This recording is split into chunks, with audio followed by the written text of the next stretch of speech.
நினைச்சா பூமிக்கு வரலாம், இல்ல பூமிக்கு வர விருப்பம் இல்லைன்னா பரலோகத்துல இருந்துக்கலாம். நமக்கு ரெண்டு இடத்துல என்ன உண்டு? குடி உரிமை உண்டு. அதனால சொல்றாரு, சாந்த குணம் உள்ளவர்கள் பாக்கியவான்கள், அவர்கள் என்ன செய்வாங்க?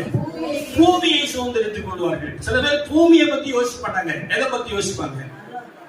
பரலோகம் நமக்கு சொந்தம் தான், பூமியும். 37ஆம் சங்கீதத்தில் நீங்க வாசித்தீங்கன்னா, அவரால் ஆசீர்வதிக்கப்பட்டவர்கள் பூமியை சுதந்திரித்துக் கொள்வார்கள், நீதிமான்கள் பூமியை சுதந்திரித்துக் கொள்வார்கள். 37ஆம் சங்கீதத்துல திரும்ப திரும்ப பூமியை சுதந்திரித்துக் கொள்வார்கள் என்ற வார்த்தை வந்துட்டே இருக்கும் 37ஆம் சங்கீதத்துல. அப்போ பூமியை சுதந்திரித்துக் கொள்ளக்கூடிய பாக்கியத்தை கர்த்தர் நமக்கு கொடுக்கிறார். ஏன்னா மனவாட்டி இங்க பிறந்தவன், இதுதான் நமக்கு தாய் வீடு.